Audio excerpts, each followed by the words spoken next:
নমস্কার, আশা করছি আপনারা সকলেই খুব ভালো আছেন। আমি সুকৃতি আর আমার ডুয়ার্স ফ্যামিলিতে আপনাদের সকলকে জানাই স্বাগত। জানেন তো, শ্বশুরবাড়িতে এটি আমার ফার্স্ট ব্লগ, তাই বুকের ভিতরটা না ধারাস ধারাস করছিল যে কেউ দেখছে না তো। আমাদের তো জয়েন্ট ফ্যামিলি, আমরা 5টা ফ্যামিলি একটা বাড়িতে থাকি। বাড়ি তো সারাদিন জমজমাট, অনেক লোকজন।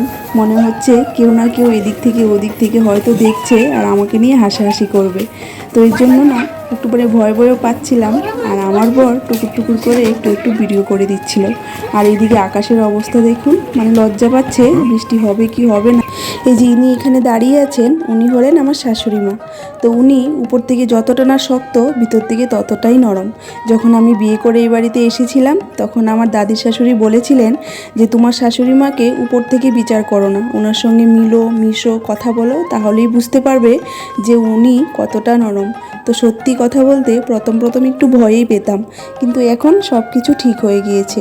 উনি আমার সঙ্গে সব কিছু শেয়ার করেন, আমিও ওনার সঙ্গে সব কিছু শেয়ার করি। তাই ওনাকে আর আমি শাশুড়ি মা সম্বোধন করব না, আমি মা বলেই ডাকবো, কারণ আমি ওনাকে সবসময় মা বলেই ডাকি। তাই শাশুড়ি মা বলতে না একটু কেমন যেন মনে হয়, সম্পর্কটা দূরে চলে যায়। তাই ওনাকে আমি মা বলেই ডাকলাম। আর আমি দেখো, কালকে যে বাসে এসেছিলাম, জামা কাপড়গুলো তো ছিল, তো ওইগুলো একটু ধুয়ে মিলিয়ে দিয়েছি। আর এদিকে ঘরটা পরিষ্কার করে নিচ্ছি, স্নান করে পুজো দিব। যেহেতু আজকে বৃহস্পতিবার, তাই পুজো দিতে হবে, তাই এখানে ঘরদোরটা মুছে পরিষ্কার করে নিচ্ছি।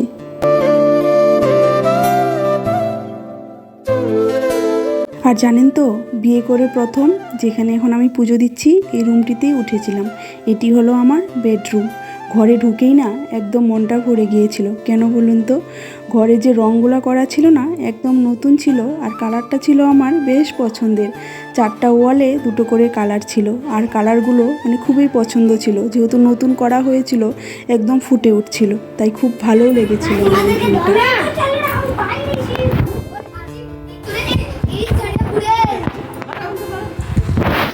কি করছো তুমি? কি করছো? হ্যাঁ, খেলছো তুমি? গুটি হ্যাঁ, গুটি দিয়ে খেলছো? ও চলো।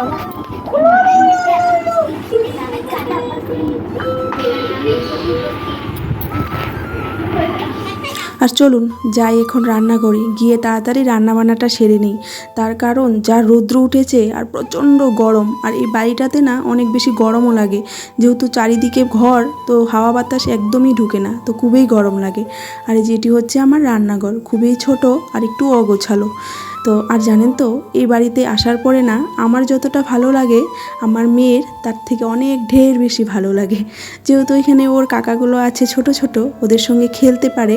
আর আমি যখন বিয়ে করে এই বাড়িতে প্রথম এসেছিলাম, তখন ওই যে 2টা ছেলে দেখতে পেয়েছেন, ওরা আমার দেওর হয়। একজনের বয়স ছিল 9 মাস, আর একজনের বয়স ছিল এই 1 বছর পার হয়েছিল। তো খুবই ছোট ছিল, ওরা আমাকে বুদি বুদি বলে ডাকতো, তো খুবই ভালো লাগতো জানেন তো।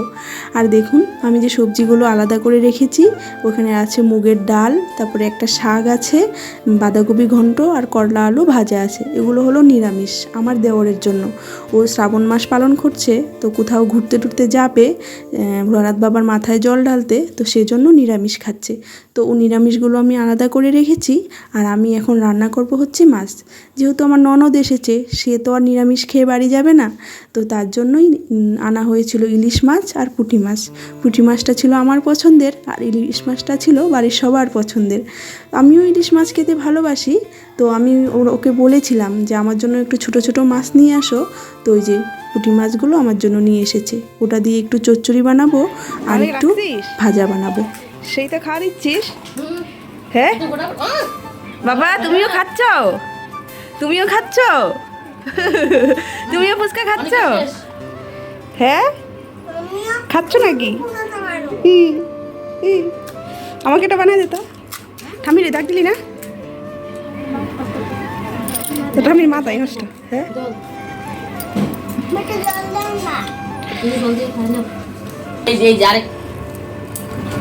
বাড়ি এসে সবচেয়ে পছন্দের জায়গা হলো যে এটি, মানে সবাই একসঙ্গে বসে ফুচকা খাওয়া, সবাই একসঙ্গে বসে আড্ডা মারা, তারপর বিকালবেলা সবাই একসঙ্গে বসে একটু মোমো চাউমিন কিছু নিয়ে আসা বানানো, ওগুলো হলো সবচেয়ে পছন্দের। এটা তো আর আমরা পাই না যখন একা একা কোয়ার্টারে থাকি, আমি আর আমার মেয়ে আর আমার হাজবেন্ড। কিছু আনলে পরে আমরা তিনজনেই ভাগাভাগি করে খেয়ে নিই।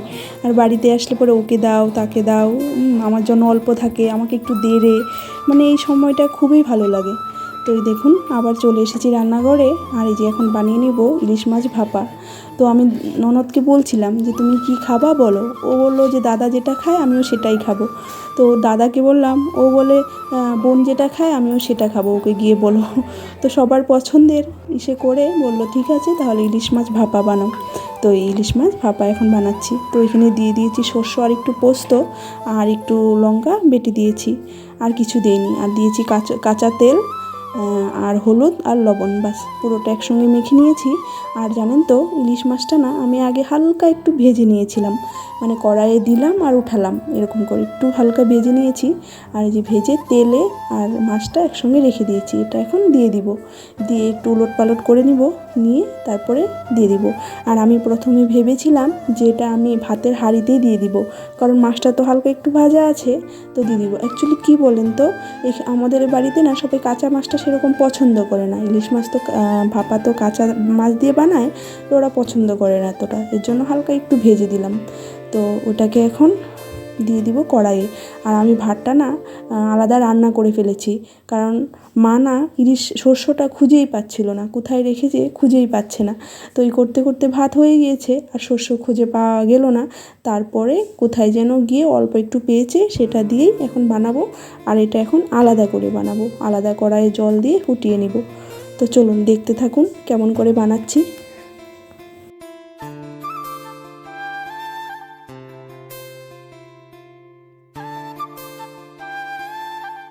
আর জানেন তো কখন সে রান্নাঘরে ঢুকেছি, টুকুর টুকুর করে এটা ওটা বানিয়েই যাচ্ছি, কিন্তু ভালোও লাগছে বেশ। আর সবার জন্য একটু একটু করে এরকম রান্না করা ভালোই লাগে। আর দেখুন এই যে এখানে বসিয়ে দিলাম, আর শিলটা দিয়ে না একটু চাপা দিয়ে রেখে দিলাম, বেশি সময় লাগবে না, আধা ঘন্টার মতো ফোটাবো, বাস হয়ে যাবে। যেহেতু উপর দিয়ে ঢাকনাটা আমি দেইনি, ওই জন্য বেশি সময় ফোটাতে হবে। আর এদিকে মা দেখো আম কাটছে, মা শুধু বলে আমগুলো নিয়ে আসিস খাইস না। তো ঘরে আম আপেল কলা কত কিছু আছে, কিন্তু এগুলো কেউ খেতেই চায় না। তো মা শুধু ভাবে কোথায় নষ্ট হয়ে যাবে, কোথায় কি হবে, তো ওই কেটে কেটে সবাইকে দিচ্ছে। আর আমার অবস্থা দেখুন, ঘেমে নিয়ে একদম শেষ। তো এই রান্না প্রায় হয়ে এসেছে, ঘরটাও আমি একটু গুছিয়ে নিয়েছি, এখন চলুন যাব হচ্ছে খেতে। আর এই যে আবার চলে এসেছি, এটাকে এখন উঠিয়ে দেখব কেমন হয়েছে। আর একটু ভাগনা খাচ্ছে, ভাগনা বলতে ছোটো বাচ্চাটা, তো একটু খাচ্ছে, ওকে ওর মামা বলছে ওকে একটু ইলিশ মাছ দাও, তো ওরা বলছে খেতে পারবে না, তো ও জোর জবরদস্তি একটু দিবে। তো এখান থেকে একটু পেটির সাইডটা ভেঙে নিয়ে দিব। আর চলুন ভিডিওটাও এখানে শেষ করি। তো ভিডিওটা ভালো লাগলে অবশ্যই লাইক করে দিবেন, কমেন্ট করে বলবেন কেমন হয়েছে। আর সবাই ভালো থাকবেন, সুস্থ থাকবেন, সাবধানে থাকবেন। তো সবাইকে টাটা।